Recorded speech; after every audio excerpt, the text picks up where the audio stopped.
देख रहे हैं पब्लिक समाचार। पब्लिक के नंबर वार्ड में उम्मीदवारी कर रहे हैं।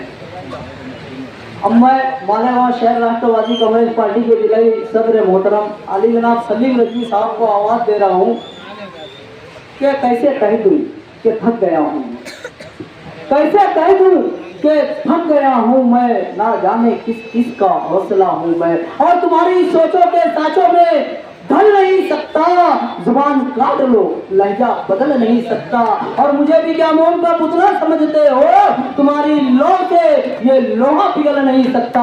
अब आपके सामने सलीम रजवी साहब अपने ख्यालात का इजाज़ करें।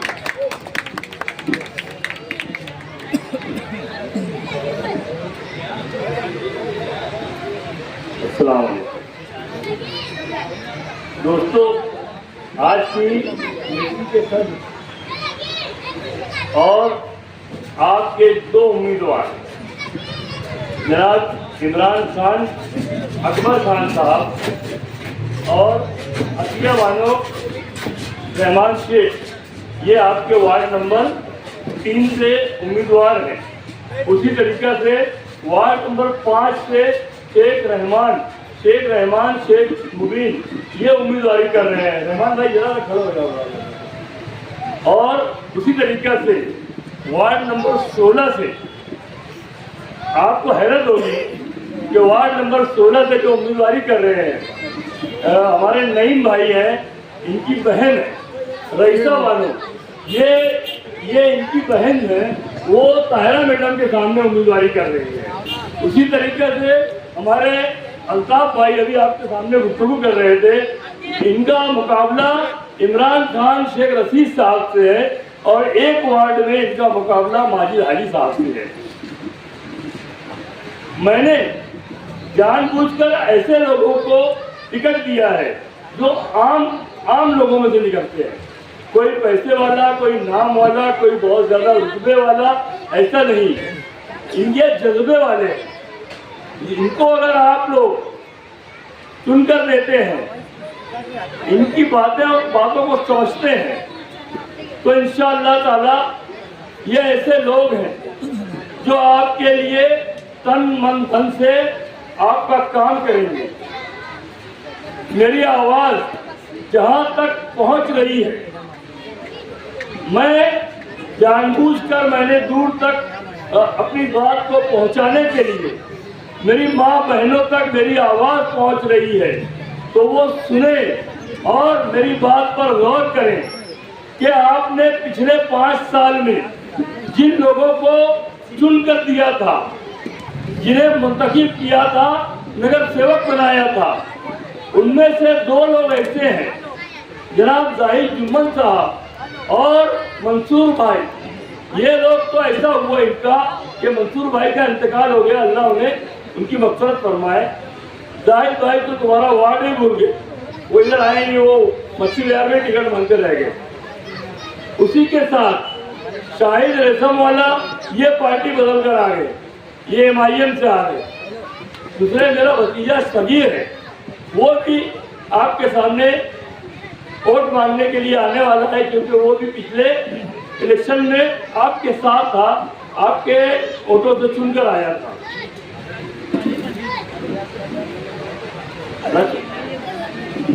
तो आपके तवज्जुह से मैं एक बात बोलना चाहता हूँ, फिर उसके बाद मैं आपसे दीगर गुफ्तगू करूँगा। मैंने इन कारपोरेटरों का जो नाम लिया, या आप जो दोबारा आना चाहते हैं, आपके पास वोट मांगने के लिए आ रहे हैं, उनकी कोशिश जारी है।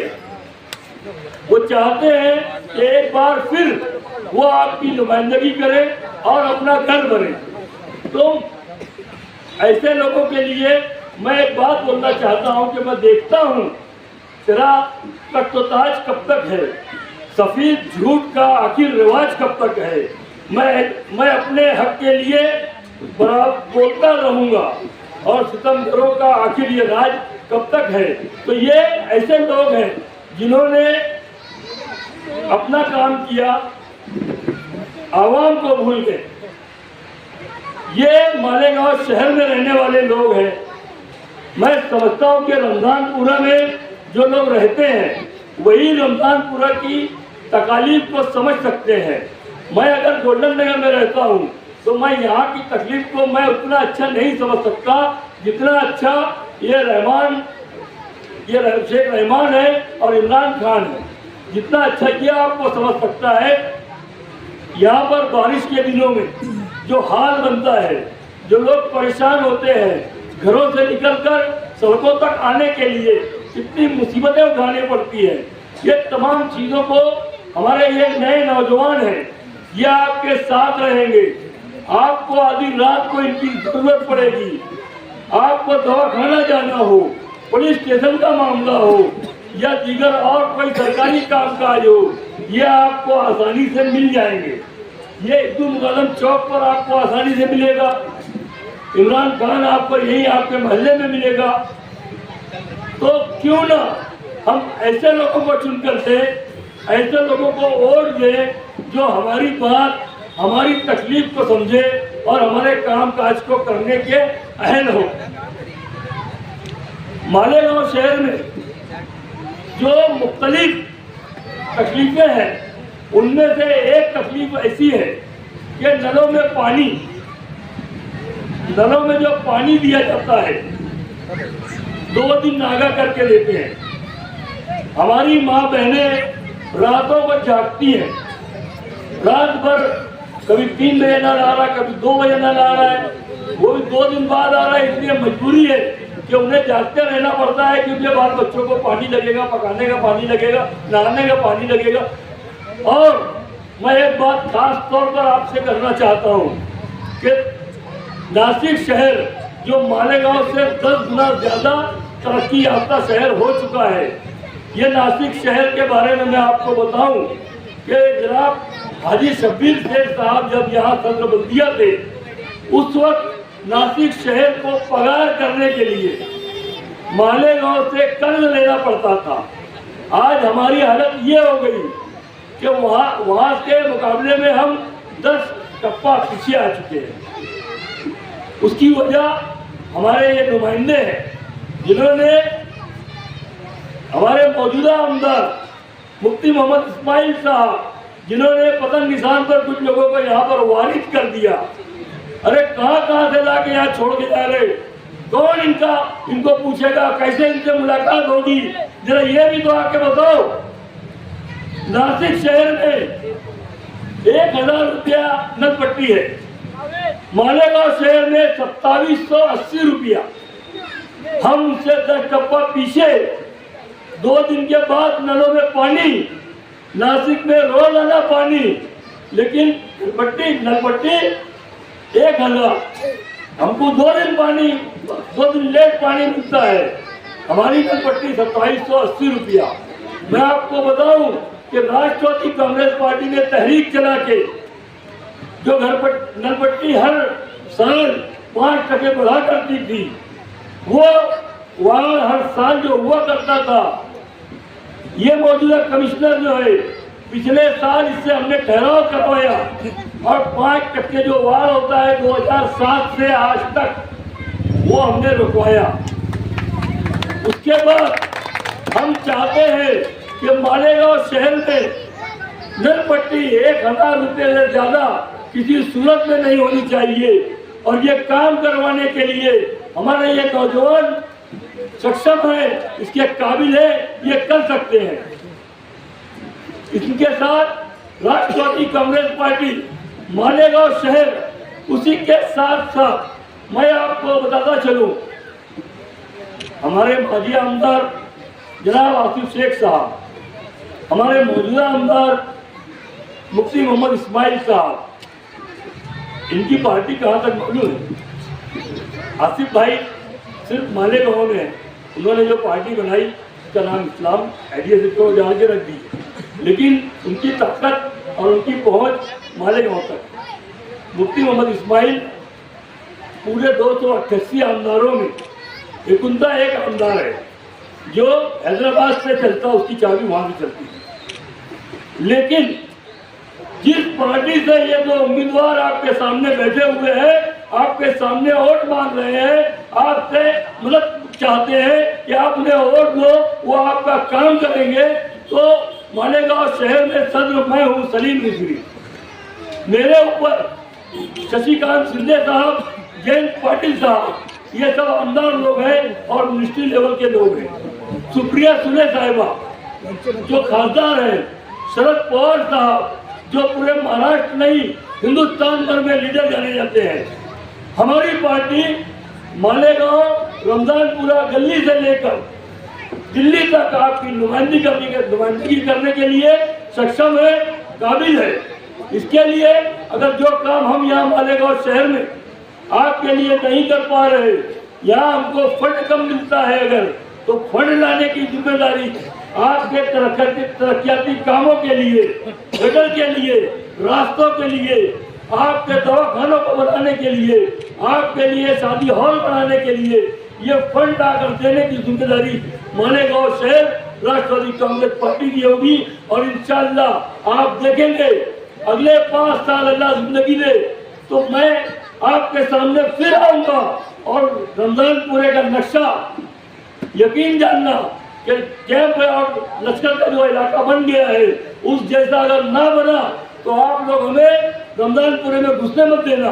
इस बात का मैं दावा करता हूं और इस बात का आपसे वादा करता हूं कि हम इस वार्ड को ऐसा वार्ड बनाकर बताएंगे कि जो एक तरक्की याफ्ता और तामीर शुदा और अच्छे पैमाने पर देखा जाने वाला, समझा जाने वाला वार्ड होगा। उसी के साथ मैं चाहता हूं कि आप अपने नुमाइंदा चुनने के लिए क्या मेयार तय करते हैं, कैसा समझते हैं कि आपको उम्मीदवार कैसा मिलना चाहिए। जो लोग यहाँ पर उम्मीदवारी करने के लिए आए हुए हैं वो उम्मीदवार कोई हजार खोली में रहता है, कोई और कहीं रहता है, शान हिंद हजार खोली में रहती है और ऐसे दूर दूर दराज के इलाकों में रहते हैं। ये लोग आपके घरों तक आएंगे, माँ बहनों तक पहुंचेंगे। आप घर पर हो या ना हो, ये आपके घर पर 2000, 3000, 5000 रुपये तक आपके घरों में देंगे और आपसे कहेंगे कि ये पैसा लो और हमको वोट दो। लेकिन जब आप उनके घरों पर जाएंगे कि हमारा काम करो, कीचड़ है, तकलीफ है, इलाज के लिए बहुत दूर जाना पड़ता है, उस वक्त ये लोग क्या बोलेंगे पता है? हम लोगों ने पैसा दिया, वोट लिया, चलो जाओ अपना काम करो। यही मालेगांव शहर का रिवाज बन चुका है, यही रस्म बन चुकी है।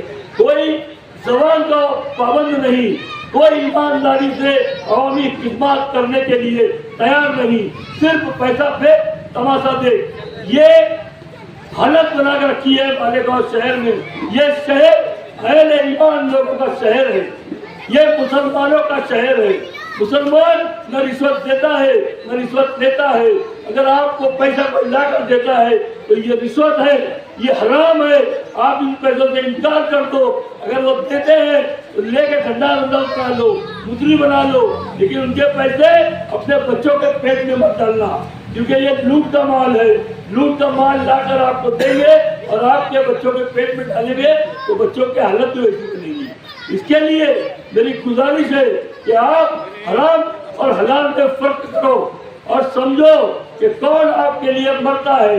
ये हमारे अल्ताफ भाई है, इन्होंने मजदूर तहरीक चलाई। मालदा शिवार से हम लोगों ने कामकाज शुरू किया। आज सभी के ताल्लुकात कहीं ना कहीं रिश्तेदारी, दोस्ती, जान पहचान है। तो मालदा शिवार में 50,000 से 1 लाख तक के पावर लूम चलते हैं। उन इलाकों में आप जाइए, मालूमात ले लीजिए, समझ लीजिए कि हम जो बोल रहे हैं वो सच है या नहीं। मैं किसी भी दर्जे में आपके साथ एक भी लफ्ज झूठ नहीं बोलना चाहता। आप जाकर मालूमात ले लो कि वहां पर 10 पैसा पर मीटर बढ़ाकर दिया जा रहा है। क्यों? क्योंकि हम लोगों ने राष्ट्रवादी कांग्रेस के परचम तले और हमारे ये असलम अंसारी साहब ये लूम चलाने ही नहीं जाते, इनको मजदूरों की इतनी फिक्र है। हमारे अल्ताफ भाई और इनकी एक पूरी टीम है, ये लोग मेरे पास आए, इन्होंने कहा कि हम लोग मौलाना के पास गए, जमीयतुल उलमा में गए, मालिक बकरा से मिले और हमारे आसिफ भाई के पास गए, उनसे उन्होंने गुजारिश की कि मजदूरों के ताल्लुक से बोलना चाहिए। मजदूरी मैं समझता हूँ कि गुज़िश्ता 30 बरस पहले कोई तहरीक चली होगी जो मजदूरों के नाम पर चलाई गई, मजदूरों की भलाई के लिए कहा गया। कॉर्पोरेशन इलेक्शन वोट मांगना ये हमारा आज की ज़रूरत है, लेकिन मैं आपकी ज़रूरत को हमारी माँ बहनें, मेरे अहबाब, मेरे भाई, मेरे बच्चे या मेरी बराबरी के जो लोग हैं वो आज भी पावर लूम चलाकर अपनी ज़िंदगी का गुजर बसर करते हैं। आपको याद होगा, ये हमारे जो बुजुर्ग बैठे हैं, हमारे अहबाब बैठे हैं, इन्हें याद होगा कि ये मालेगांव शहर में पहले रंगीन साड़ी चला करती थी, तब एक लूम चलाया जाता था, एक कारीगर एक लूम पर खड़ा रहकर वो एक लूम चलाया करता था। मालेगांव शहर में सफ़ेद कपड़ा आया, 2 लूम का रिवाज हुआ, फिर 3 लूम का रिवाज हुआ। ऐसे करते करते जब मजदूरी नहीं बढ़ी 4 लूम चलाने लगे। सेठ से बोले, कारखानादार से बोला गया, बुनकर से बोला गया कि भैया 4 लूम चला के पगार नहीं हो रही, बाल बच्चों का पेट भरना मुश्किल हो गया। उसके बाद सेठ ने बहुत बड़ा एहसान किया, क्या तू एक काम कर, तेरे को पैसा नहीं पूरा ना तो तू 6 लूम कर। पगार नहीं बढ़ाए, 2 लूम बढ़ा दिए, पगार नहीं बढ़ाए, उसके बाद 8 लूम कर दिए, उसके बाद 12 लूम कर दिए। आज मेरा नौजवान एक वक्त पर 20-20 लूम चला रहा है। बोलो कितने लोग 20 लूम चला रहे हैं? चला रहे कि नहीं चला रहे?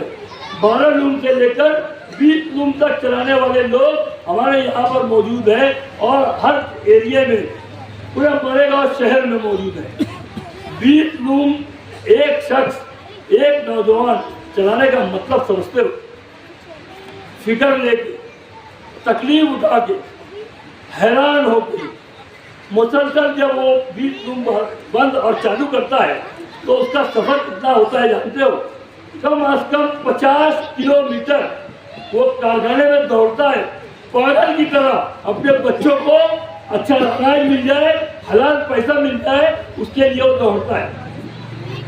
साथी निहाल अहमद साहब के उरूज के बाद जब खत्म हुआ उनका उरूज 2004 1999 में साथी निहाल अहमद साहब हारे, उसके बाद से आज तक मजदूरों के हक में बोलने वाला कोई नहीं, क्योंकि मैं एक मजदूर की औलाद हूँ। मेरे वालिद भी मजदूर थे, लूम चलाया करते थे। आज हमारे हालात बदले, लेकिन हमें भी औलाद लूम चलाने वाले की है। जब मैंने ये दर्द महसूस किया, जब मैंने इस बात को समझा, तो मैंने अल्ताफ भाई, असलम अंसारी साहब, नईम भाई और इनके जो तमाम लोग थे, ये मालदा शिवार, मदनी नगर, 60 फुटी रोड, इस तरफ के रहने वाले, तो जाहिर सी बात है उस तरफ के थे। उन्होंने उधर ताकत लगाई, 20 मीटिंगें हम लोगों ने कॉर्नर मीटिंगों के नाम पर लिए। उसके बाद हमारे महाराष्ट्र के सदर जनाब शशिकांत शिंदे साहब मालेगांव आए, गांधीनगर चौक में एक बहुत बड़ा जलसा लिया गया। वो जलसे का असर था कि 10 पैसा फ्री मीटर वो लोग पढ़ाने को राजी हो गए और पढ़ा लिया मास्टर। 10 पैसा बढ़ाने का मतलब 12 लूम चलाने वाला हर हफ्ता 500 रुपया, 20 लूम चलाने वाला हर हफ्ता कम से कम 700-800 रुपया। उसका पगार अगर वो 3000 रुपये हफ्ते कमाता है तो उसका पगार 500 रुपया और बढ़कर उसको मिलने लगा। अब ये 500 रुपये का मतलब आप समझ लो, 20 लूम वाले को छोड़ो, 12 लूम वाले की बात करते हैं। 12 लूम चलाने वाला अगर उसे 500 रुपया हफ्ता बढ़कर मिलने लगा, उसकी पगार 3000 होती थी, 4000 होती थी, उसको मिलने लगा 500 रुपया ज़्यादा। कौन सा पैसा? उसके खून पसीने का पैसा, हक हलाल का पैसा, उसने जो पसीना बहाया अपनी औलादों के लिए, अपनी माँ बहनों के लिए, वो पसीने का पैसा, खून पसीने का पैसा, यानी वो हलाल पैसा था। ये हलाल पैसा आपको मिले, आपके तमाम इलाकों में मिले, ये राष्ट्रवादी कांग्रेस पार्टी की जिम्मेदारी है। उसके लिए हमें कुछ भी करना पड़े, किसी से लड़ना पड़े, किसी से भिड़ना पड़े, किसी को कोर्ट ले जाना पड़े, किसी को कचहरी ले जाना पड़े, उन तमाम चीजों के लिए राष्ट्रवादी कांग्रेस पार्टी हमेशा तैयार रहेगी। अब आप मुझे एक बात समझा दो कि जब आपको 500 रुपये हफ्ता बढ़कर मिल रहा है, एक हफ्ते में 500 बराबर, एक साल में 52 हफ्ते, अब 52 को 5 हफ्ते को जोड़ लो, 26,000 रुपये हो गया। ये एक साल का 26,000 रुपये आपको अगर बढ़कर मिलने लगता है 500 रुपये हफ्ते के हिसाब से, वो भी आपके हलाल का पैसा, तो क्या जरूरत है ऐसे हरामखोरों से, ऐसे रिश्वतखोरों से जो आपका काम नहीं करते, आपको पैसा देकर वोट मांगने की बात करते हैं। तो ऐसे लोगों के पैसे पर पेशाब कर दीजिए, मूत दीजिए, भगा दीजिए उनको, मत लीजिए उनसे पैसा मत लो। और इंशाअल्लाह राष्ट्रवादी कांग्रेस पार्टी आपसे वादा करती है कि आपको आपके खून पसीने का पैसा दिलाना ये हमारी जिम्मेदारी होगी, और हम जरूर आपको सालाना कम से कम 26,000 रुपये बढ़ के मिले, इसके लिए जद्दोजहद करेंगे, कोशिश करेंगे। इलेक्शन आज है, 3 दिन में खत्म हो जाएगा। 13 तारीख प्रचार की आखिरी, 15 जनवरी बरोज जुमेरात आपका फैसला करने का दिन है। यही दिन आपको बादशाह बनाता है। जब आप वो केबिन में जाते हो जहाँ मशीन रखी होती है, उस वक्त आप शहर के मालिक हो, वोट के मालिक हो, हिंदुस्तान के मालिक हो। कितने देर के लिए? वो 1 मिनट। आपका वो वोट पुलिस कमिश्नर नहीं चेक कर सकता, एसपी नहीं चेक कर सकता, प्रांत अधिकारी, कलेक्टर, सीएम, कोई भी हो, कोई उम्मीदवार हो, कोई भी जिम्मेदार हो, कोई एमएलए हो, कोई माजी एमएलए हो, किसी माई के लाल में दम नहीं है कि आप जब वोट जाकर दबा रहे हैं बटन, आपका बटन चेक कर ले। ये मौका आपको 5 साल में एक बार मिलता है। उस वक्त आपकी की गई गलती आपको 5 साल तक पछताने पर मजबूर कर सकती है। इसलिए मेरी तमाम माँ बहनों से, तमाम अहबाब से, बुजुर्गों से और जिनकी वोट आती है ऐसे नौजवानों से गुजारिश है, अपील है, राष्ट्रवादी कांग्रेस पार्टी के उम्मीदवार इमरान खान, अकबर खान, अतिया बानो, शेख रहमान, ये 2 उम्मीदवार हैं आपके सामने। आप इन्हें वोट दीजिए, इन्हें कामयाब कीजिए। मैं जरूर आपके पास आऊंगा, आपके वार्ड को चमकाना, आपके वार्ड को अच्छी से तमाम सहूलियात मुहैया करवाना, नलों में रोजाना पानी मिले, साफ सफाई का निजाम रहे, दवाखानों की, नए दवाखानों की तामीर हो, आपके लिए शादी हॉल सरकार बना कर देवे। ये तमाम कोशिशें इंशाअल्लाह हम लोग जरूर करेंगे और आपके नुमाइंदे होंगे ये दोनों। इसलिए इन्हें वोट दीजिए, इन्हें कामयाब कीजिए। यही अपील करने, यही गुजारिश करने, यही इल्तिजा करने मैं आज आप तक आया था। आप लोगों ने मेरी बात सुनी, मैं उसके लिए आपका तहे दिल से शुक्रिया अदा करता हूँ। जय हिंद, अल्लाह। अब आपके सामने अस्सलामुअलैकुम दोस्तों, साथियों और जहाँ तक मेरी आवाज़ जा रही है ऐसी तमाम मेरी माँ और बहनों, आप लोगों को मैं बताना चाहता तो वक्त कम है, लेकिन मजदूरों के ताल्लुक से पूरे शहर में घूम घूम कर देख लो, किसी मेंबर में, किसी भी लीडर में इतनी हिम्मत नहीं है कि वो मजदूरों की बात कर सके। मैं मुबारकबाद देता हूँ इस वार्ड के जो उम्मीदवार है इन्होंने हिम्मत दिखाई, डेयरिंग की कि वो मजदूरों की बात कर रहे हैं। नहीं तो बड़े बड़े लीडरों में इतनी हिम्मत नहीं है कि वो मजदूरों की बात कर सके, मजदूरों की मजदूरी बढ़ाने की बात कर सके, हमारे मासूम बच्चों के लिए स्कूल की तामीर की बात कर सके। ये तेरी मेरी में परेशान है खाली।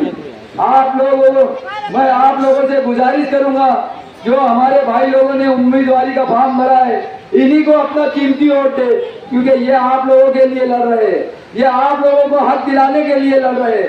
याद रखना मेरी माँ और बहनों, अगर आप लोगों ने इन जैसे उम्मीदवारों को वोट नहीं दिया तो आपकी बात करने वाला इस वार्ड में कोई नहीं मिलेगा, आपकी बात करने वाला कोई नहीं रहेगा। ये सिर्फ वो रुपये पैसे की रेल रेल करने आएंगे, आपको रुपये पैसा देंगे, वोट लेंगे, फिर चले जाएंगे। इस वार्ड में देखो मट्टी नजर आ रही है, कब से लोग चुनकर जाते होंगे, लेकिन अभी तक कोई रोड बनाने के वास्ते आए नहीं। इधर हम लोग रोड और गटर की बात बाद में करेंगे, लेकिन मजदूरों की बात जरूर करेंगे। हम आप लोगों के सामने इतना जरूर कहने आए हैं कि देखो, हमने तहरीक चलाई थी मजदूरों की, हमारे साथ कोई नहीं खड़े हुआ था, यही सलीम भाई हमारे साथ खड़े हुए, हमने इनका सहारा लिया, तहरीक चलाई और पूरे मोहल्ले में 10 पैसे मीटर बढ़ाया। अगर 10 पैसे मीटर पड़ता है तो एक आदमी का, एक भाई का, एक बेटे का 400 से 500 रुपये का फायदा होता है हफ्ते का। और ये लोग आपको 1000-2000 रुपया देंगे वोट का, और फिर 5 साल बोलकर बताएंगे कि हमने तुमको पैसा दिया, उसके बाद वोट ली।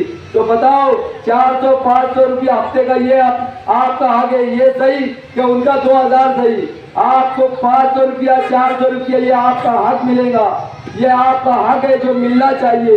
लेकिन ये लोग चाहते ही नहीं, ये चाहते ही नहीं कि गरीब तरक्की करे, गरीब आगे बढ़े, गरीबों की बात कभी नहीं करेंगे। गरीबों की बात करने के लिए इनके मुंह में जबान नहीं, और फिर वोट मांगने के लिए आएंगे, गरीबों के कंधे पे हाथ रखेंगे और बोलेंगे तू मेरा भाई है, तू मेरा बेटा है, तू ही जिम्मेदार है, तू ये वार्ड को संभालेगा। लेकिन जब इलेक्शन हो जाएगा तो बाजू से ऐसे निकलेंगे जैसे कभी पहचानते नहीं। आप लोगों को सोचना समझना होगा, इस इलेक्शन में बहुत समझदारी से आपको वोट करना पड़ेगी। याद रखना मेरे मजदूर भाइयों, आप लोगों की जो बात करे उसी को वोट दे। और सिर्फ राष्ट्रवादी कांग्रेस पार्टी ऐसी है जो मजदूरों की बात कर रही है, जो मजदूरी बढ़ाने की बात कर रही है, जो गवर्नमेंट की स्कीमें आती है वो आपको दिलाने की बात कर रही है। बाकी जितने भी पार्टियां हैं आप देख लो, कभी मजदूरी की बात नहीं करेंगे, कभी मजदूरों के ताल्लुक से नहीं बोलेंगे, कभी गरीबों की बात नहीं करेंगे। आप लोगों के सामने मैं अपील करता हूं कि हमारे वार्ड में जो भी दोनों भाई हमारे जो उम्मीदवारी कर रहे हैं, उनको ज्यादा से ज्यादा वोट देकर और दिलवाकर कामयाब करें।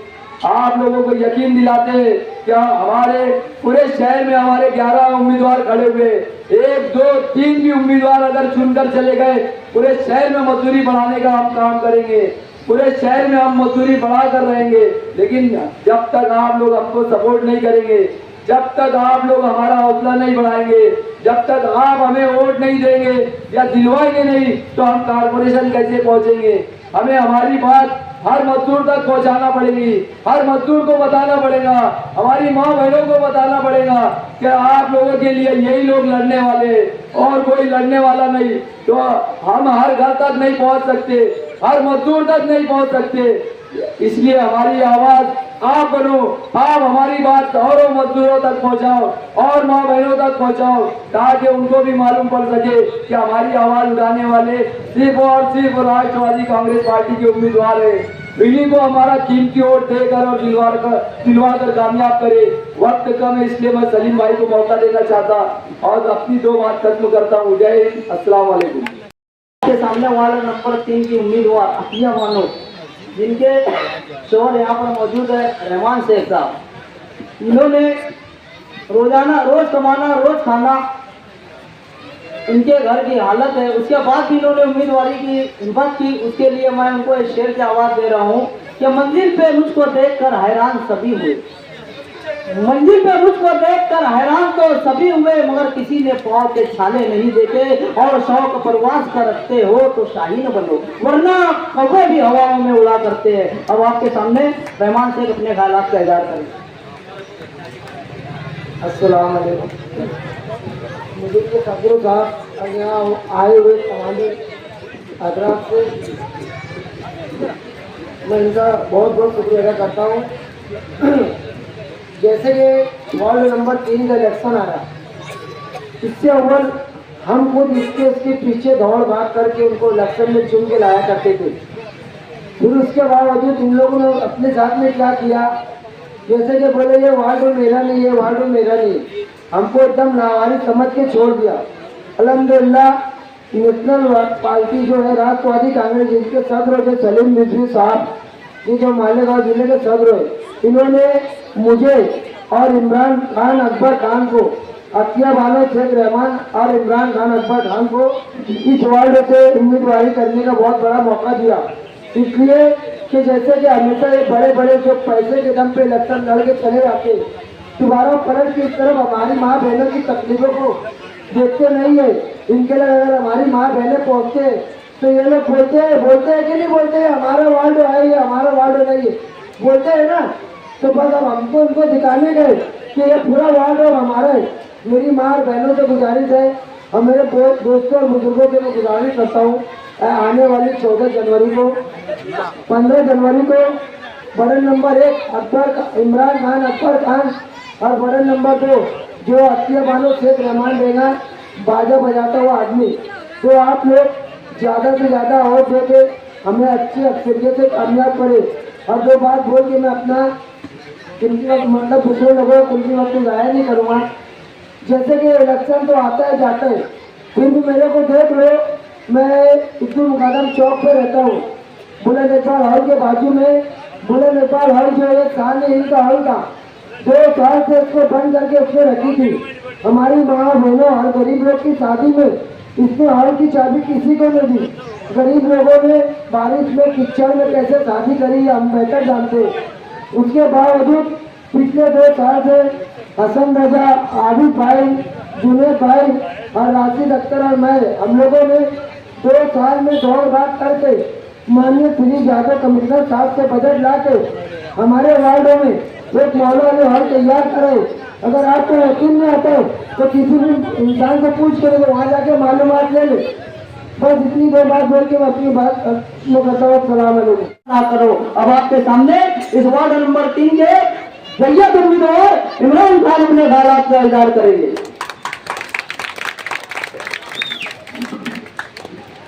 अस्सलाम वालेकुम रहमतुल्लाहि व बरकातहू।